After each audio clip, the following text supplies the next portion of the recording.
got something new to test out today thanks to Evil Rick in my last live stream. I use these little propane, butane type of stoves when I'm camping, hiking, whatever. Sorry, cat's clawing up my foot. They get out of here. And he told me about an adapter to convert them to propane, so it'll take a regular 1 pound propane bottle. Now, people like the butane slash protein mix because they come in a little bottle and they're white. They come in a smaller bottle and they're lightweight, but sometimes you can get them in a bigger bottle. If you're going to do that, you might as well just carry a 1 pound propane bottle because it's more efficient. And it works better in colder temperatures at high altitude, and I'm guessing it burns less fuel because it doesn't burn as hot as the butane mix. Keep my little stove in a sock just to protect it. And here's the adapter, butane slash propane adapter. I picked up for about $8 on Amazon. And pull the stove out. This is just a little $20 Coleman stove. It works excellent. I don't really see the advantage in paying the money to get the little MSR Whisper stove over this when this works so good. So we'll just hook it up to this real quick. I believe it screws in here. And then I'm going to screw this on the propane bottle. And I'll show you guys how I make the perfect cup of coffee. Get this stupid plastic cap off real quick. There we go.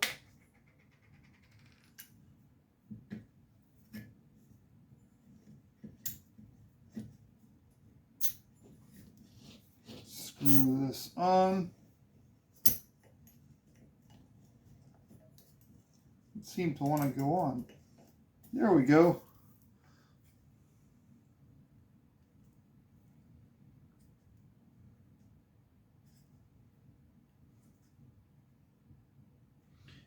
Ta-da! And just like that, we have a perfect little propane adapter. Now let's see if this works.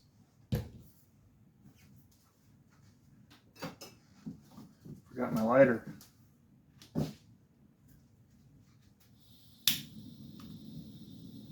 And we got a flame. Perfect. I want to put this tea kettle on there. Get it somewhat centered. Now this is a 48-ounce tea kettle. It looks like a big old black Lincoln. And I put about 32, 36 ounces of water in here. Most people do a little cup. Well, you're not going to do a little tiny cup at a time in most situations. You're going to boil an actual pot of water. You're going to cook some eggs on it, some bacon, whatever, if you're using this thing. So I find those tests where they put like a little cup of water on there stupid. So I'm going to pause this video and I'll turn this heat up and I'll get back to you on that. While this is boiling or cooking still, you're going to need a bag of coffee, sugar, salt, a pour over funnel, and 2 cups. 1 cup for your coffee to go over, and 1 is like a little spillover. When you get up to the top, you can move the funnel over so you don't make a mess. And a spoon. This is almost boiling. We'll get back to you in a second. Here we are.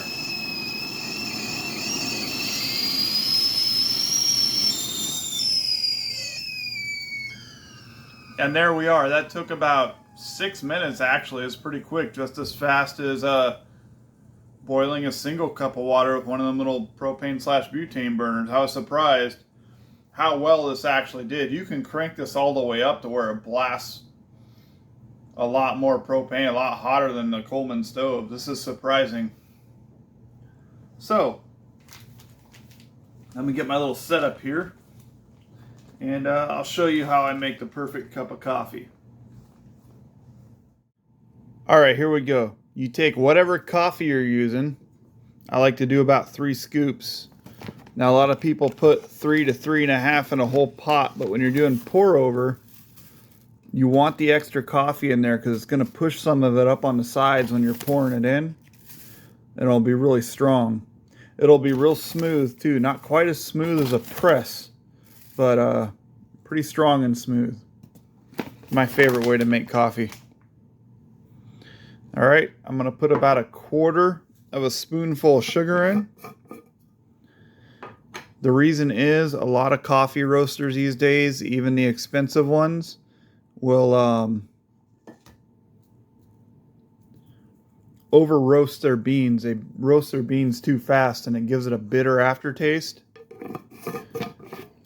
You shake this down and that'll take care of the bitter aftertaste. And after a while, I don't know, it just tastes really good. It's not really sweet, but it just has a sweet finish to it. And just a little pinch of salt. Just a layer across the top, so it looks like a light dusting of snow. And what this does is help take care of the acidity. So if you get heartburn or indigestion, or if you just don't like the acidity taste in some coffees, this coffee doesn't have that acidity taste, but it helps with the heartburn. The salt, just like putting salt in your salt and sugar in your tomato sauce, will help absorb that. Now we're just going to add some coffee, or sorry, some water. Now I like to wet it first and let it soak for a little bit. You don't need to let it soak long, just about 30 seconds to a minute. Just watch it. And when you pull your kettle off, you want to let it sit off the heat for a couple minutes before you pour it, because it'll actually it'll burn the coffee. It's weird. So make sure this is good. Of course, nothing wants to cooperate when I'm doing this on video. And you're just going to pour a little bit. You're going to go around the sides and do a little bit at a time. You want to keep as much of the coffee in the middle as down as possible. If you pour it too fast and you try to do it too quick, all this coffee will wash up on the sides and it'll make a weaker cup. So we're just going to keep doing this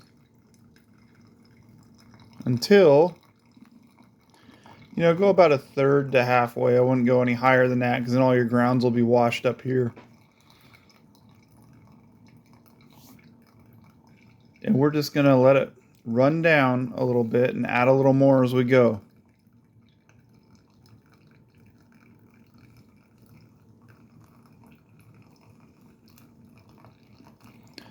I got rid of my coffee pots about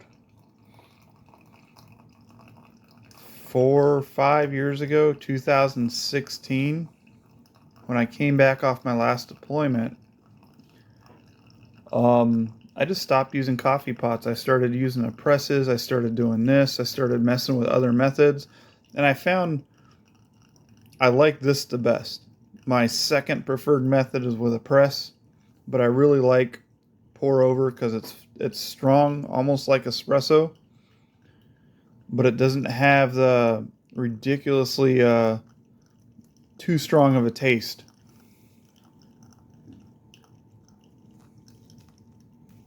And if you do the sugar and salt method, about 1/4 of a spoonful, shake it down, and just a pinch of salt on top, it takes care of the acidity and bitterness, and you just get a really smooth cup of coffee that's easy to drink down. Now we'll let this sit for a second, and I'll be right back. Now when you're about done with this, when your cup is full, just transfer it over to the donor mug. And there we go. And that goes, your overflow goes in there. And here you have the perfect cup of coffee. Here we are. I just add a tablespoon or 2 of milk to it, just to where it gets started changing color, just like that. And then enjoy. Perfect. Strong, smooth, no bitter aftertaste. and not much of a sweet finish. You just use a 1/4 teaspoon of sugar and it doesn't really taste sweet. It just takes the bitterness out of it and it just tastes amazing. And this works with any type of coffee. Even if you're using some Folgers or something along those lines, that, or Starbucks has bitter aftertaste, this will take care of that. Real quick, around the winter time or like around Christmas, I like to add some of this peppermint mix. It's peppermint cocoa mix. Makes an awesome kind of impromptu little mocha. You don't got to go pay $5-6 for a cup to get a mocha at Starbucks. And my new favorite thing, actually, that Rob Painless sent me was these white chocolate peppermint pecans. They are great this time of year. Rob and his wife, Happy Hair, they both sent these to me. Thank you guys. I appreciate it. They're really good. They go good with coffee.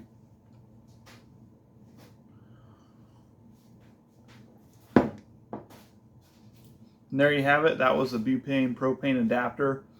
It boiled roughly 36 ounces of water in 6 minutes in my kettle. It has a pretty thick bottom too, so I was pretty impressed at how quickly that worked. And that's how I make my coffee, and I hope you all have a good day.